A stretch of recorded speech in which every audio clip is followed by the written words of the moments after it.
للشاكرين، يا من حمده عز للحامدين،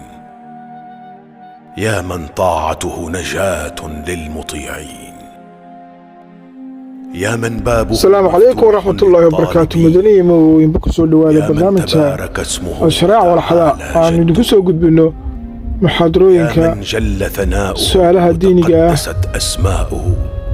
iyo wax laga ku saabsan diinteena suuban ee islaamka. halkan waa channelka soo dalxiis oo idin gacan ful ku soo dhawaada idinkuna nagu sabooda subscribe-ka iyo like-ka iyo share-ka nagu dhiirigeliya. أهلا وسهلا والسلام عليكم ورحمة الله وبركاته. الحمد لله وكفى والصلاة والسلام على عباده الذين اصطفى. اللهم انفعنا بما علمتنا وعلمنا علما ينفعنا وزدنا علما. وعينو وحكا ورندونا زكاة الفطر، زكاة الله يقانو زكاة فطرك إلى 7 arrimood oo axkaamteeda ayaynu ku soo koob insha Allah. magaceeda zakaat fidrina waa la yiraahdaa, zakaatul badanna waa la yiraahdaa, sakadii jirka, zakaatul ru'uus sakadii madax, zakaatul riqaab iyo sakadii qoorta. macnaheedu sakada waxa weeyaan qaybna waxa laga bixiyaa xoolaha, qaybna dadka. waa tii dadka laga bixinaya tani. si kolka loo eegana ramadaan oo waajib ahayd oo ilaahayna waafajiyey ayaynu sadaqana bixinaynaa,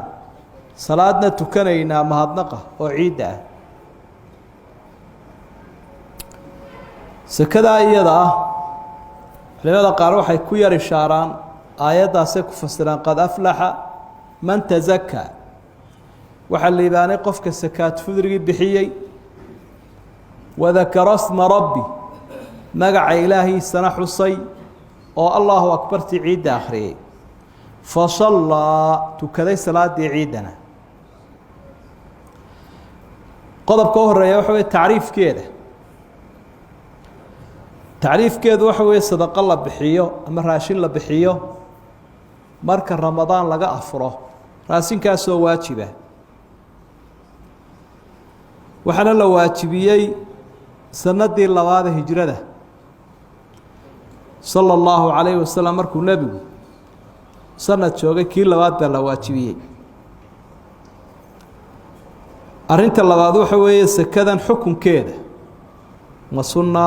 ma faralba. horaynu usoo sheegnayba inay waajibbatoo la waajibiyeyba. cabdillaahi bnu cumar wuxuu leeyay ana rasuula اllahi salى اllahu calayhi wasalam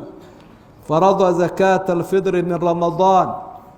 wuxuu waajib ummadda kaga dhigay sekada laga afuro ramadaan, saacan min tamrin aw saacan min shaciirin, 2 kiiliyo badh heeda ama 2 kiiliyo badh timira, calaa kulli xorin aw cabdin dakarin aw unha min almuslimiin. qof kastoo xora iyo qof kastoo addoona iyo qof kastoo laba iyo ku dhadiga, waa qofku inuu muslim yahay. qof kastoo muslimaba hadduu helayo waa waajib. xigmadda loo jideeyey waa arrinta saddexaad. xadiid xaakim uu wariyey calaa shardi albukhaari inuu sugan yahayna dahabi la waafaqay, min xadiid ibni cabaas cabdilaahi wuxuu leeyahy qaala rasuulu اllaahi salى اllahu calayhi wasalam أو فرض رسول الله صلى الله عليه وسلم زكاة الفطر ظهرة للصائم وطعمة للمساكين. loo waajibiyey sekada طهرة للصائم, qofkii soomanaa buu ilaahay kaga nadiifinayaa min اللغو والرفث wixii laga yaabo inay ka dhaceen markaa ahaa hadalkii xumaa iyo gafafkii. dadka masaakiinta ana waxay u tahay gurmad, طعمة waa raashin. idan markaa faa'iido waxay u leedahay shaksiga, faa'iidana waxay u leedahay mujtamaca, labada arrimoodba. arrinta afraad waxa weeye calaa man tajibu yaa lagu yeeshaa. waxay ku waajibaysaa sida aynu soo sheegnay qofkiiba muslimka aba ee urka ka soo baxay ifka jooga ee Ramadaan iyo ciidana kulmiyay hadduu Ramadaan dhinta laguma leh hadduu ciidda dhashana laguma leh labada waa inuu kulmiyaa qof haddaad xaa soo guursatay habeenka ciidda aanay Ramadaan kugu soo gaadhin laguma leh labada waa inuu kulmiyaa ila min almuslimiin abu nabigu qayd ka dhigay muslimiinta ka mid ah ayaa asxaabigu leeyahay cid kastoo muslima arinta shanaad ma lagu leeyahay ilmaha yar ee uurjiifka ah ama ilmaha caloosha ku jira culimada qayb ka mid ah ama asxaabta way tilmaameen sida Uthman ibn Affan radiyallahu anhu iyo Umar ibn Abdul Aziz oo isaguna khaliifkii qiimaha badnaa ya aymada qaarkoodba laakiin sida saxda ah waxa weeye ilmaha uurjiifka inaan lagu lahayn qodobka lixaad laa yushtaratu fiiha nisaab nisaab iyada waxba looma shardiyo qofka sakaat fidriga lagu yeelanayaa xoolo sakagala inuu haysto waxba muhiim ah xoolo sakagala inuu haystaa muhiim ah dee qofkii xoogaa cunadiisa habeenka ay ciidda ka soo hara habeenka iyo maalinta ciidda wax ka soo harahayaba waa ku waajibaysa arinta toddobaad wadayn almuajjal la yamna'u zakat alfitr hadii qofka lagu leeyay deyn wali waqtigeedii aan la gaarin sakada hor joogsan mayso مثلا sanad kadib 6 bilood kadib bil kadib baas ayaa laga doonayaa deyn sakaat fidriga waad bixinaysaa u dhigi maysid deynka arinta sideedaad ما هو القدر الواجب قدر كواجبية قدر كواجبية لبا كيلية بر ساعة بالي ساعة وحاها وح سيدان قلان كو كلاه ووقتي النبي ساوح لوغو ميسي جريبوها ساعة oo dhiilkeeni qoriga ahaa ee geela aynu ku maari jirnay oo eg ayaa saac la oran jiray waxana lagu qiyaasa hadda 2 kiilo iyo 176 gram waa wax la oran karo 2 kiilo xooga 2 kiilo bar baynu ka dhignaa siyaada la socota qodobka sagaalaad ma la siyaadin kara sakaat fidriga dii 2 galaan iyo bar lagu yeesho 2 galaan iyo 200 gram wax ku dhow lagu yeesho 2 kiilo 2,200 gram wax ku dhow yahay ma laga dhigi karaa 2 kiilo bar sidaynu inuu ka dhigno ha waa laga dhigi karaa وإن فاه بعض المالكية مالكية قاركود هبديدان علماء المالكية قائب كمدي وحاول دليلين لكردين كرا إلهي بأوحد فمن تطوع خيرا فهو خير له قفك سكدا كردية واجب كي لغو ياشي فديدي صومك قفك كردية خير بو كرار صلاة سكدا حوالها مركو النبي وكاكو دوما ينكي نافك وين شلسك يعني وحلوانو كا أقبل لي أجرنا واد لا marka lama oranayo cibaado lama korin karo waa cibaado maaliya khayr buu qofkani kordhiyay sadaqa sunnah way u noqonaysa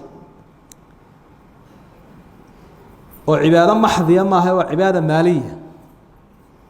arinta toddobaad noocyada raashinka laga bixinayo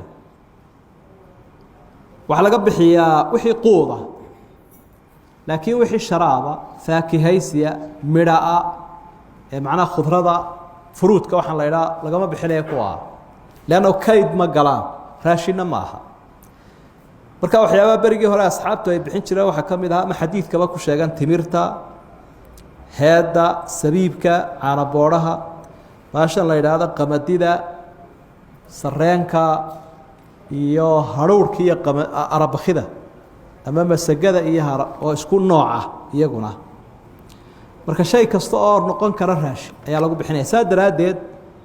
eeg caana boori uu ku jira raashinka ilaa caanuhu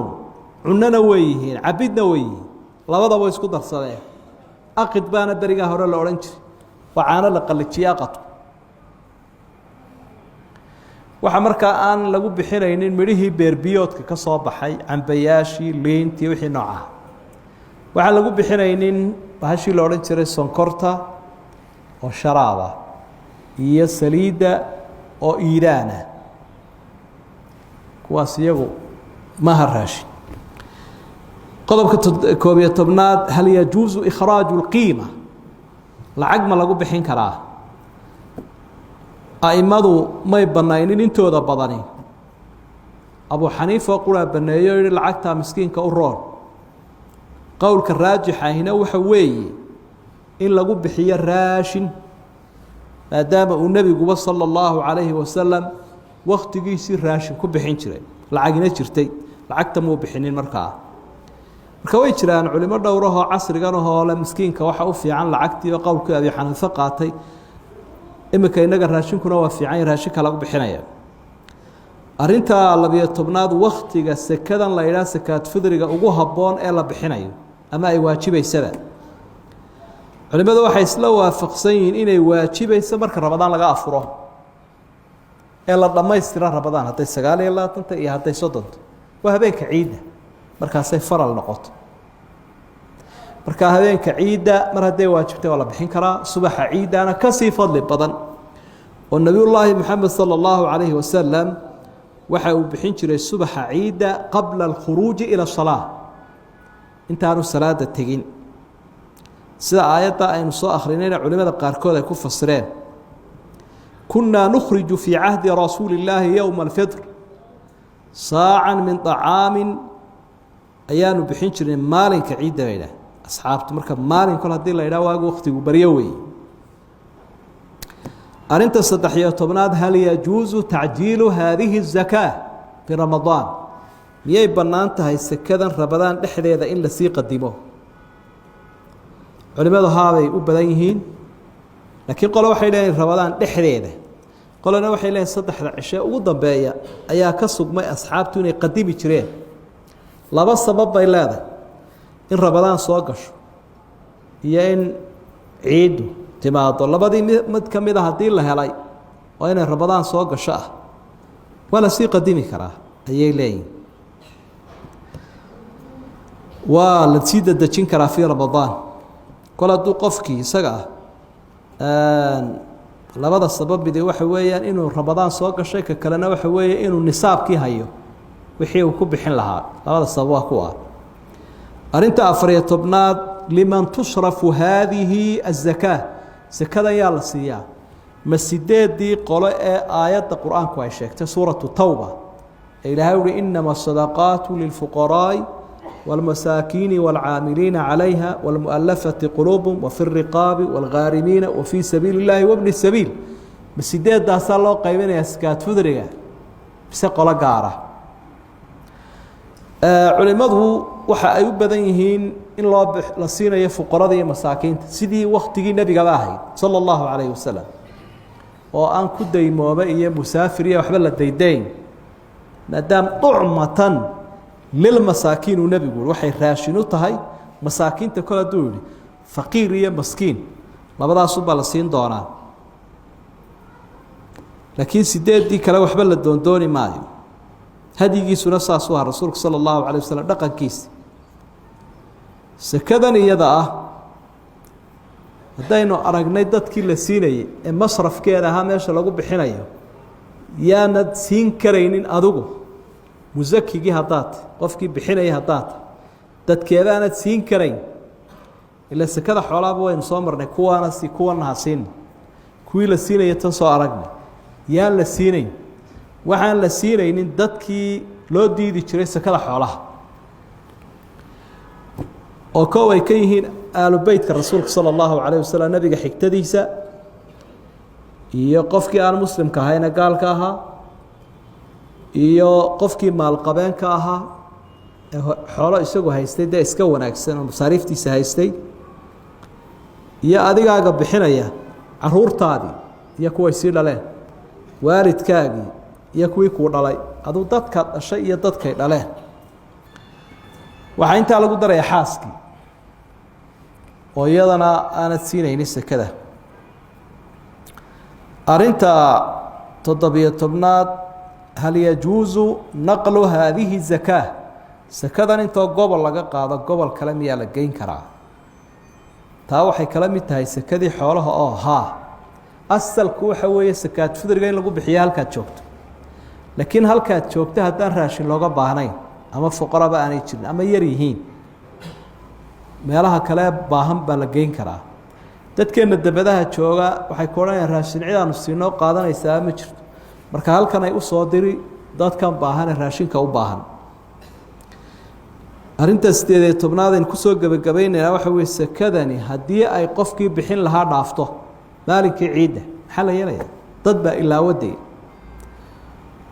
mayay ka dhacaysaa mise uu soo qalaynaya shaygu hadduu faral yahay oo uu ku dhaafo waktigiisii waa la qaleeyaa salaada soomka sakada waa la qalaynayaa gashimo duugoobo daynta ilaahay kaama dhacayso sida ugu dhaqso badan baad markaad xusuusato ayuunbaad ku bixinaysa laakiin laba arrimood midna ma jiro oo arrintaynu kusoo gabagabaynayno mar kale in sakadii oo aan lagugu lahayn aada soo amaahato macnaha waxba isku kalifi maysid inaad sakadii soo amaahato oo tidhaahdo wallaahi dadkii wada bixiye aniguna aan soo amaahdo amaahdaasi meesha iska jooji amaahdu waa musiibo amaahdu waxay ka mid tahay balaayooyinka la iska ilaaliyo shaydaanka la iska naaroo kale nebiguna calayhi salaatu wasalaam ilaahay wuxuu ka magan galay min almaqrami waalma'ham dembiga iyo deynta markaa iska jeclaysana xoolaha dadka taasi waa mid oma soo amaahanaysa arrinta kale aynu baraarujin lahay waxa weeye dad badan baa guryaheenna jooga intaad beelinaysa unbay kugu waajibaysa inta masruufkooda lagugu leeyay ayay kugu waajibaysa dad badanoo wax kula cuno xaafadda kula joogo ehelkii asxaabta le ama xaaska ehelkeeda hadday hayaanna way bixin haddii aanay hayna dhib ma jiro hadday dhacdo qofku inuu iska bixiyana ma noqonayso wax la deedifeeye sadaqay noqon dee ila faral kuguma hayne mararka qaarkood baa laga yaabaa ehelka haddaad qaar ka reebto inay yidhaahdaan annaga waa nala taseeyey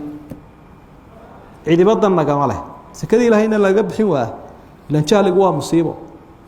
qofka jaahilka ahi wax yarna wuu weyneeyaa wax weynna wuu yareeyaa marka hadday 10 qof yihiin oo adigu 6 ka mas-uul tahay 4na aanad mas-uul ka ahayn dihaafka bariiska iskaba bixi soo 25 kiilo maaha 25 iska bixiya ma idinkana waan idinka bixiyay qalbigu ha wanaagsanaadee labaatanayada qodob baynu ku soo koobnay axkaamtii sakaat fidriga oo dhan sidaa daraaddeed su-aalaheedu waa inay iska soo ururaanoo qofkuna sakadan uu ilaaliyaa wakhtigeeda arrinta kalen baraarujin lahaa waxa weeye ma jiro wax la yidhaahda iisii guddoon aan idhaahdo hebel u guddoon ma jirto qofku isagoo bixinaya qof maqanna doonaya inuu siiyo ayuu odhanayaa mid halkan jooga kaalay hebel u guddoon sooma dhacdo hebel kaalay u guddoon hebelkan guddoomaya miyuu soo diray ka loo guddoomayaa maya markaa ma ansaxayso kumay dhaafin bay ka dhigantay adiga sakadii kumay dhaafin adiga iyo kanaad tidhi guddoon isku meelun baad joogtaan isku cidun baad tihiin marka waxaa laga maarmaana qofkii inuu ama yimaado ama wakiil soo samaysto oo idhaahdo hebel iigu dhiib hebel baa iga wakiile sharciguna wuu aqbalaa wakaaladda waxaa la idhaahda marka kii wakiilka ahaa ama gabadhii ka wakiilka ahayd intay timaaddo way odhan kartaa sakadii sakaad fidrigii hebel ama heblaayo keen waa odhan karaa qofkaas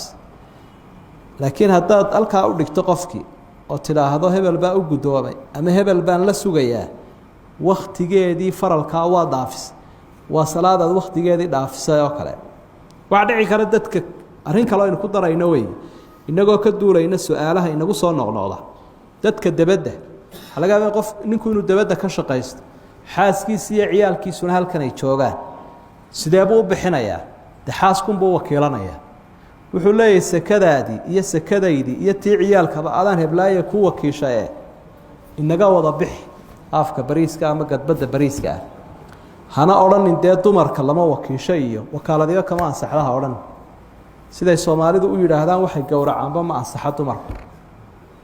sayladaba kala barh baa wixii adhi oo dhan dumarkaa inoo gowraca ha khaldamin dumarka ha tasaynin arrinkooda uu tiirsan yahay marka arrimahaasina waa arrimo aynu ku sii dari lahayn oo qaladaad uu ka yimaado xagga sakaad fidriga marka halku waxaynu ku soo ururinaynaa iska diyaar ah oo raashinkaaga dhigo timirtii bariiskii baastadii daqiiqdii caana boodhihii waxyaabaha aynu cunno ee wanaagsan waxba qamadiiyaha ku cararin arabakhi afdheeraha dadka lama caameeyo lan tanaalul birra xataa tunfiquu mima tuxibuun ilaahay baa wuxuu yidhi samafalka aad doonaysaan gaari maysaan iyo wanaagga jeero wax ka bixisaan waxaad jeceshihiin marka adiga wixii min awsadi maa tudcimuuna ahliikum buu ilaahay ka warramay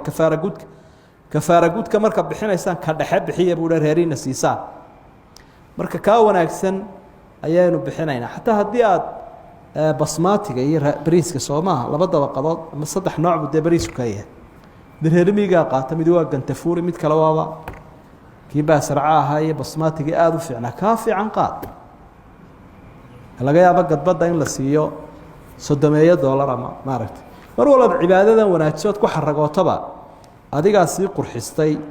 wixii faralka kaa gudi lahaa mulaaxadaadka iyo arrimaha aynu tilmaamaynaana waa mashaakil iska jira marka waxaagii adigoo diyaarsaday qofka la ballan wakiilka ama qofka qaadaya subaxa ciidda ay kaalayna way hore u soo fadhiyaan dadkeena iyo ciid in loo dabaal dego wax la yiraahdo ku qufulan dadna wuxuu qoray adeer caawaysi adeer rabadaan inta aan imkaysi aan soo haleeli maaye iska tagna hadaba qaarna haleelaya jire qaarna haleelaya adigu waxaad ku dadaalaysaa maslaxadaada aniguna maslaxadayda waxa weeye faralkani waqtiga uu galo ugu fiican inaan ku siiyo subaxa ciidda markay soo yara mar qof soo diro sidaas maaragtay laga dhigayaa axkaamteedu caynkaas way markaynu intaa ku soo ururino way nagu filan tahay allah inagu anfaco dambigeena iyo kii waalidkeena allah dhaafo hada ma aquluhu astaghfirullah wassalaamu calaykum waraxmat ullaahi wabarakaatuh للشاكرين يا من حمده عز للحامدين يا من طاعته نجاة للمطيعين